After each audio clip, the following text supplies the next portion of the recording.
Well, in that case, we'll move on because Sammy was still out there, even if they dragged MJF and Houdat off. Sammy was next up, and remember the quality of the matches we've seen so far. Sammy Guevara versus Kommander. And Kommander is one of the very teeny tiny people they brought in here lately that wears a mask and flips about. The second time that they touched each other was Sammy Guevara doing a springboard moonsault off the top rope to the floor. And I assume the rest of this match was the aggressive parkour or combative tumbling that we have come to expect. If you didn't watch this, I'm really upset about that because this was really a sight to see. This was the extreme example of that, where it's hard to really get into in my eyes when every single time this guy does the one thing that it appears he's known for, which is running on the ropes across the entire way and then jumping. I did see that as I was fast forwarding. I did see him do the tightrope act at least twice.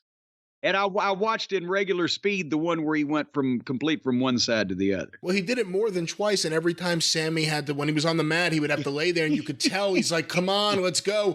And the guy, because he doesn't want to break his neck and die, has to take his time and breathe and catch his breath and get his mojo going. And that's the problem. That's why this is parkour. I think this guy's incredible at doing that. I could never do that. That's one thing I could never do. However, it made the match ridiculous. And this guy came out there, he could do all that. He looks cheap as fuck. His name's Kommander with a K. It's just another guy with another generic mask. And this one could do this stuff. And I told you, I saw the clips of him versus El Hijo del Vikingo, or however you pronounce it, I apologize.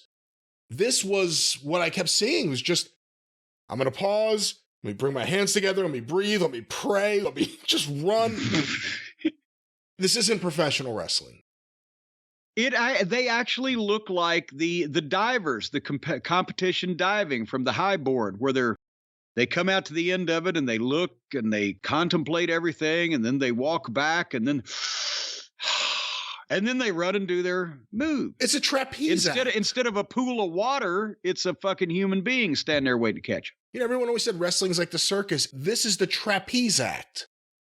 These are the guys that are breathing real heavy and hard because they know they're about to do all these stunts they've been doing every night, everywhere they go.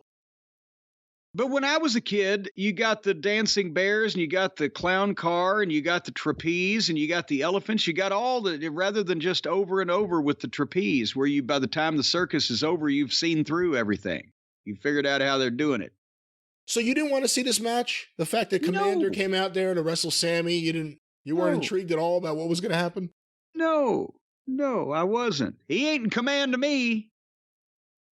All right, but Sammy won and then cut a promo on MJF and said, oh, you're an American Idol segment and all that stuff. And I was hoping maybe they were just setting up television matches. One week MJF might wrestle Sammy, and the next week maybe it's Jungle Boy, and maybe I think Darby and MJF would work on pay-per-view. But these guys, none of these other guys are pay-per-view attractions, and they'd just be wasting MJF's talent and their time trying to make it that way. And here, Sammy's trying to cut a babyface promo on MJF, the most popular man in town, while he's still a heel.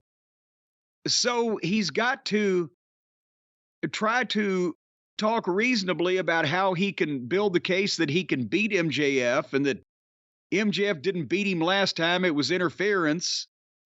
But he was talking like a babyface while he's presented as a heel against a heel that is a hero to the people in the arena.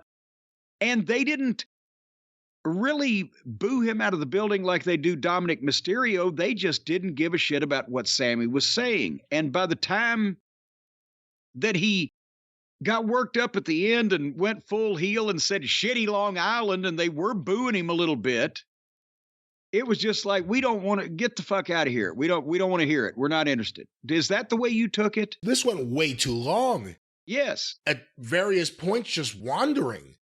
It did not work. And You hit on something I had the thought about watching this. We've talked about in the past who had more potential, Hook or Dominic Mysterio. Dominic Mysterio's won that so far. Oh, yeah. When you saw this promo and then you see the Dominic Mysterio promo or any of his recent work, but this past week's SmackDown, we talked about Sammy for years. He's so smackable. He's great as that kind of heel. I think Dominic's better than him at that now, too. Dominic is a better weaselly chicken shit heel. And I mean, it's like, and coming up out of the pack, Beetle Bomb. Dominic is passing everybody. And it's because of the presentation of the other people and their own instincts and lack of same in some cases. And meanwhile, Dominic has been protected and also is outperforming expectations to me. So, and none of these pillars are explaining anything. It's like, MJF, I don't like you because you don't have to wrestle on the other shows and you kiss everyone's ass and you used to be friends with Cody and you used to be friends with Tony. I'm like, what is he even talking about?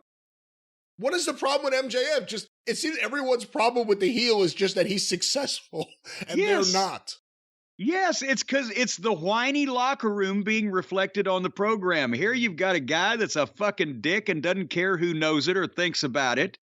And he's successful and he's got the money and the women and the cars and the fucking key to the city and the title belt. See, that should be the feud right there.